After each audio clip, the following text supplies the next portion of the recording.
Since ancient times, people all over the world have been under this belief that for anyone interested in undertaking a spiritual journey, India is the perfect place to start. One comes across some of the most well-known spiritual personalities in India. This has been the case from ancient times, right from sage Valmiki during the times of Ramayana to Baba Ramdev, who teaches pranayam to the whole world today. India is famous for spiritual personalities who are from other religions outside Hinduism, also like the missionaries of charity who are well known for being dedicated to the upliftment of the needy and practice the Christian faith. One comes across numerous personalities teaching all aspects of spirituality in India. These personalities are of all kinds, old and young, Hindu and non-Hindu, men and women, and rich and poor. The place where these spiritual personalities live are called ashrams. Traditionally, an ashram in India used to donate a spiritual hermitage. The dictionary defines an ashram, a usually secluded residence of a religious community and its guru. In these days, the term ashram is often used to denote a place which is a locus of any Indian culture activity such as yoga, music study or religious instruction. The residents of an ashram are different from normal people since they regularly perform spiritual and physical exercises that are conducive to spiritual progress. Other rituals connected with Hinduism such as chanting of shlokas, practice of yoga, other sacrifices and penances such as yajnas are also performed. Many ashrams also function as gurukulas or residential schools for children. Historical context in Sanskrit, the term ashrama is derived from the word saram, which refers to a period in life where one concentrates intensely on one's duties. The Sanskrit term ashrama refers to the forest hermitages of Indian seers, who are believed to have received divine instruction of the Vedas from the gods. These sages then lived in ashrams and performed penances and taught the ways of achieving Brahman or spiritual realization to ordinary people. An ashram is therefore a place where spiritual seekers do collective intense sadhana to realize the supreme reality of Brahman. The essence of ashram life is therefore meditation, one-pointedness of mind, self-inquiry and inner stillness. Ashrams have been a symbol of Indian spirituality throughout Indian history. It was the practice of most Hindu kings to have a sage who advised the royal family in spiritual matters, especially in times of crisis. These sages were called Raj Guru, which literally translates to royal teacher. A weary emperor going to a guru's ashram and finding peace and strength from the guru's advice is a recurring theme of many folk tales and legends of ancient India. Sometimes the goal of a pilgrimage to the ashram was not peace but instruction in some art, especially to learn warfare. In the Hindu epic Ramayana, the prince of Ayodhya, Rama and Lakshmana went to Rishi Vishwamitra's and received martial instruction from the sage. In the other great Indian epic, Mahabharata, Lord Krishna goes to the ashram of sage Sadipani to gain knowledge in intellectual and spiritual matters. In fact, if we look at the historical evaluation of ashrams, we will see that in the earlier times, an ashram was not looked upon as a spiritual retreat for people weary of the world. In the ancient days, ashrams were places in receiving instruction in the arts and science, especially the martial arts, as we can see from the examples in the Ramayana and the Mahabharata. Later, the definition of ashrams evolved to mean a place of spiritual retreat to rest from the cares of the world. But we see today that this trend is again moving towards a definition of the ashram as a place where one gets to learn a specific skill like yoga or medicine. Today one finds many different kinds of ashrams in India that cater to specific group and purpose. Ashrams that teach meditation, yoga, medicine, martial arts, music and dance, etc. Both in the past and present, ashrams have been places for residential students who are committed to being experts in various disciplines which lead to wellness, health and spiritual awareness. One major difference between ashrams of the past and ashrams of the present is the fact that earlier there were numerous ashrams throughout India which acted as both spiritual centers as well as schools for growing children and young adults. Parents sent their children to ashrams right from the age of 8 to 18 and had their child brought up in a Gurukula environment. Children were trained to excel in all aspects of life. Ashrams of the past served as places for study in which people learned traditional arts from the Indian culture. Purpose of ashrams. An ashram is different from a residence, a school or a hotel because it exists for a different purpose. Although one may find some criteria of a residence, school or a hotel in the functioning of an ashram, it is really different from other types of residence because of its specific purpose. While an ashram is often a temporary place of residence for many people away from their daily cares and troubles, unlike a hotel or resort. The purpose of an ashram is not to stimulate you or to provide enjoyment for your senses. You may enjoy the serenity and the people you meet. But that is not the purpose to go to an ashram. Unlike a hotel, an ashram is a place to spend time and return home feeling refreshed. This is established after creating an atmosphere of peace to instead of the commercial atmosphere in a hotel or resort. An ashram is for real spiritual aspirants who have realized that there is really something more than commercial and social activities and ordinary worldly life. An ashram helps you to realize higher truths and enables you to rise higher and higher in thoughts and habits. An ashram is also different from home. Sometimes your home atmosphere is not conducive to spiritual life and practice. There are so many obstacles in the form of everyday routines, family relations, and the hassle of earning your daily bread and maintaining a status in society. While many people often feel at home in an ashram and make a home there, often after visiting an ashram, they find the strength to develop a daily routine which will enhance their spiritual practice. An ashram often gives a different spiritual atmosphere, completely saturated with thoughts of God or a focus on the art or science to be learnt there. The daily program is fixed and often some for everyone. Ashram life begins from early morning to night and is connected only to God or nature or a specific work. Sitting in silence, praying to God, chanting, reading, and study of scriptures, these things together are called sadhana. This is the focus of ashram life. This is very different from life at home, where one has more freedom and less purpose than in an ashram.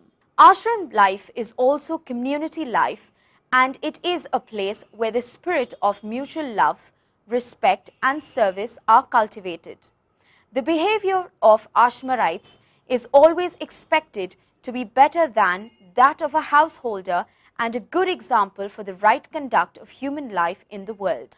Ashrams are also known for their simplicity for life they practice. For example, Swami Satyananda has written about the times when he was in charge of taking care of guests visiting the Shivananda ashram in Rishikesh in its earlier days.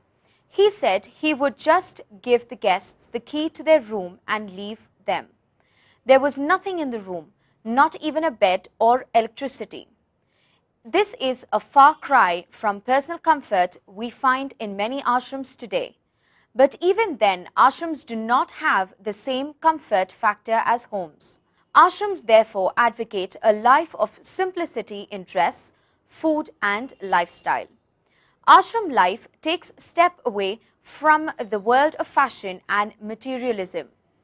It is much more about developing awareness of life other than immediate material life. The four components of ashram life according to Hinduism. There are four components that make up ashram life, through which the purpose or role of an ashram can be practiced. The first is mantra.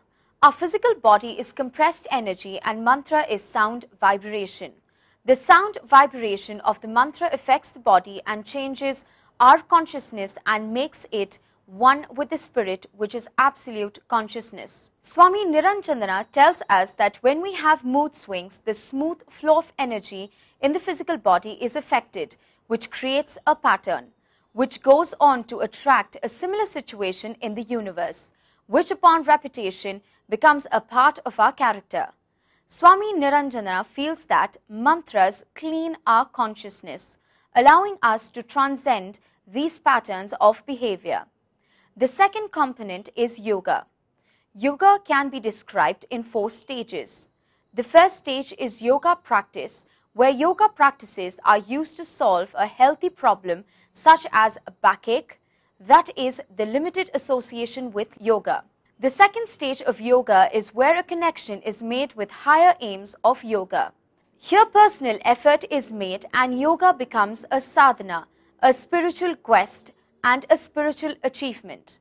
In the third stage, the yoga sadhana turns naturally into a person's lifestyle. That is, it becomes a sahaja, part of the everyday life of the yoga practitioner. So by practicing yoga in the ashram, people are able to work with their personal and physical problems, develop a unique personal discipline, and ultimately move towards a spiritual expression of a personality that is in harmony with the universe. The third component of ashram life is seva, which people usually understand as service, but which can also be said to mean to be with the self. Seva is a natural expression of positive, harmonious and creative energy. When we move towards positivity, harmony and creativity, we have to let go of our ego and its associations, our false expectations, our unhealthy desires and irrational likes and dislikes. This moves us towards a well-rounded harmonious personality through seva by purifying the heart. The fourth aspect of ashram life is swadhyaya and discipline. Swadhyaya is a process of attainment of self-knowledge. Discipline begins with routine on which ashram life is founded. The ashram life provides a well-balanced mix of relaxation and activity. A householder engaged in worldly life is unable to often find this balance, since he or she is under pressure to gather worldly possessions. In this desire for worldly possessions, the balance of life is lost and there is very little time to relax for the cares of the world. We see that our ancestors chose ashram life as the best suited for study in any discipline: music, yoga, medicine, dance, etc. The pressure of attaining material success is reduced in ashrams, and the focus is totally on the discipline of study. The discipline of ashram life also makes sure that the student is not totally immersed in his discipline of study and has a balanced lifestyle. The ashram routine gives him access to a community life. He or she has certain duties to perform in the ashram that is different from their specialist course of study, and therefore the student becomes a well-rounded person in terms of dealing with everyday practical life also.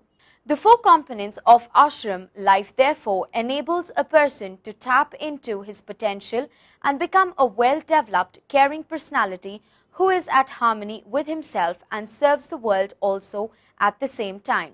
Locations of ashrams.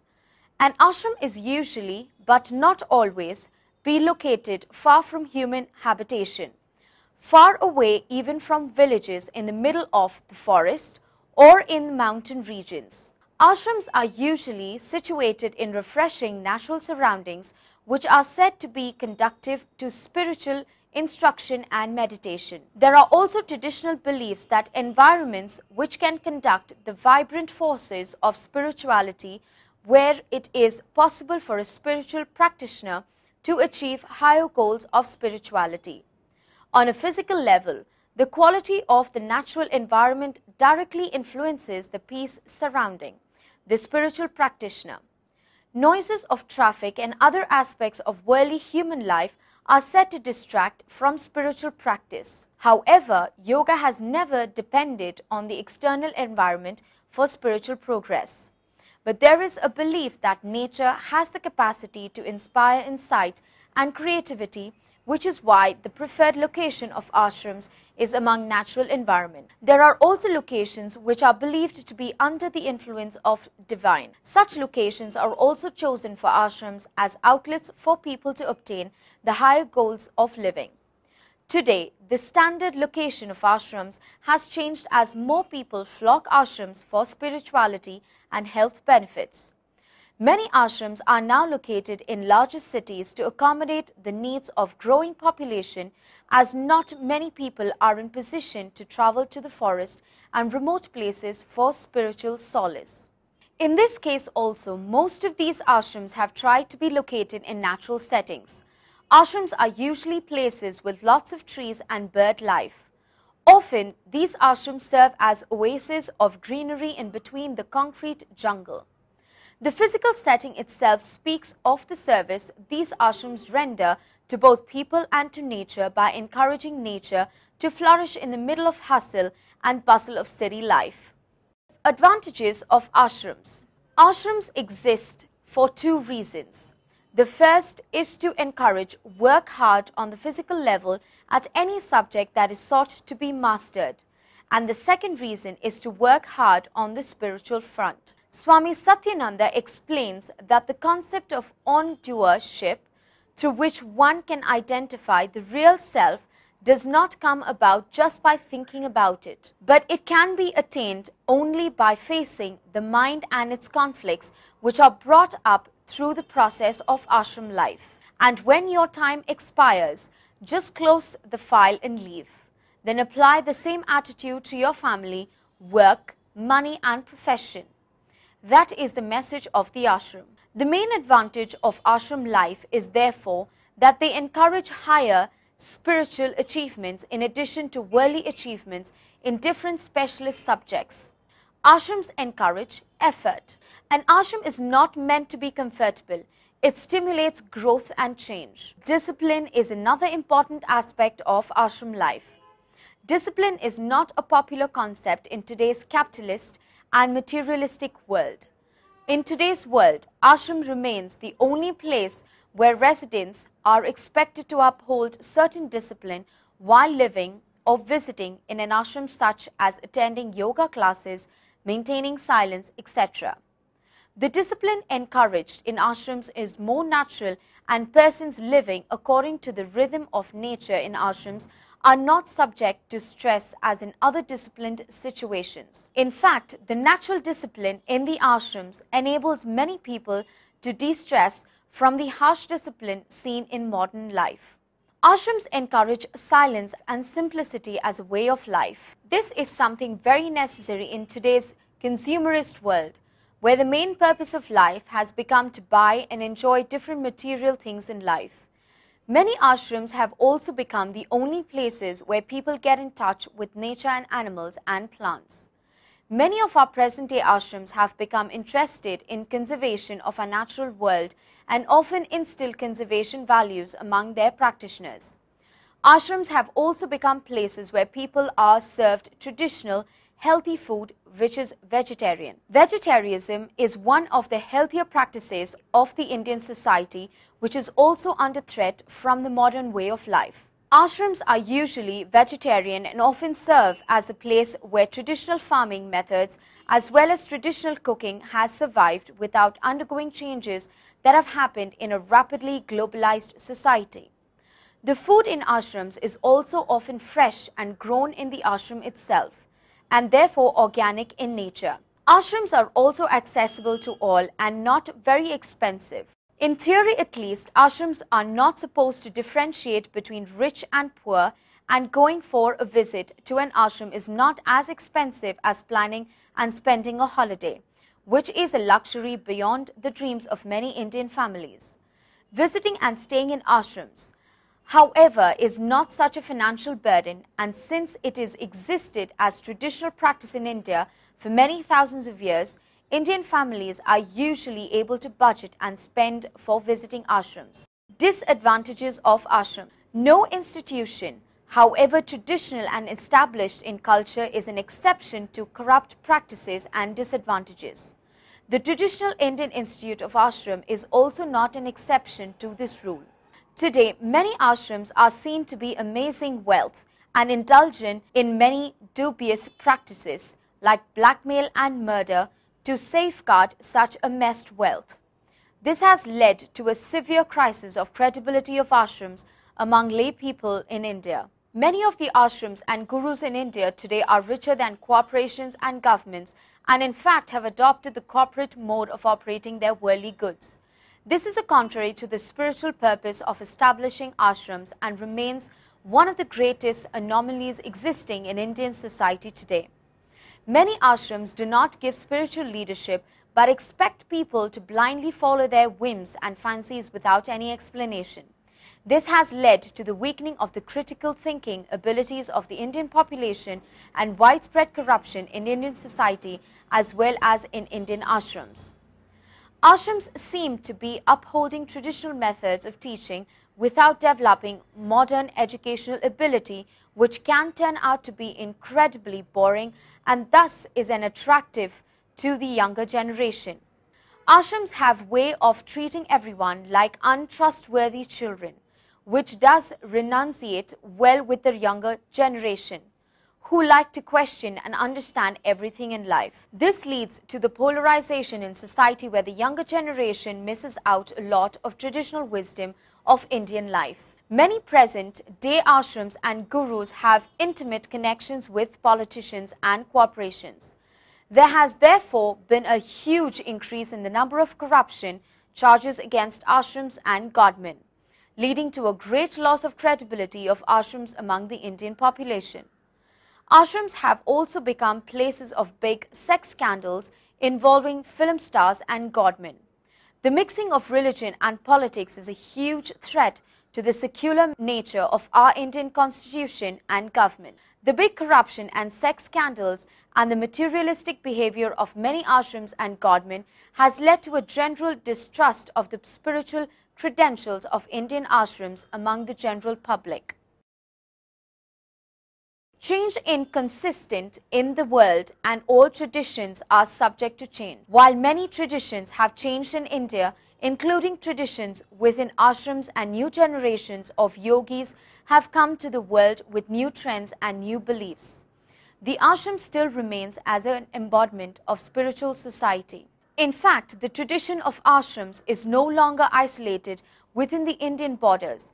Ashrams have sprung up all over the world as centers of spiritual upliftment to help the people cross from the physical to metaphysical reclaim of human living. There are many forms of ashrams today. Some are very poor and primitive and cater to the ordinary Indian living in the villages, and others are modern and filled with rich people and have facilities that can be found in star hotels. But what matters is not the external features of the ashram, but the true essence of the ashram environment, which is rooted within the soil of spirituality and higher visions of life's purpose.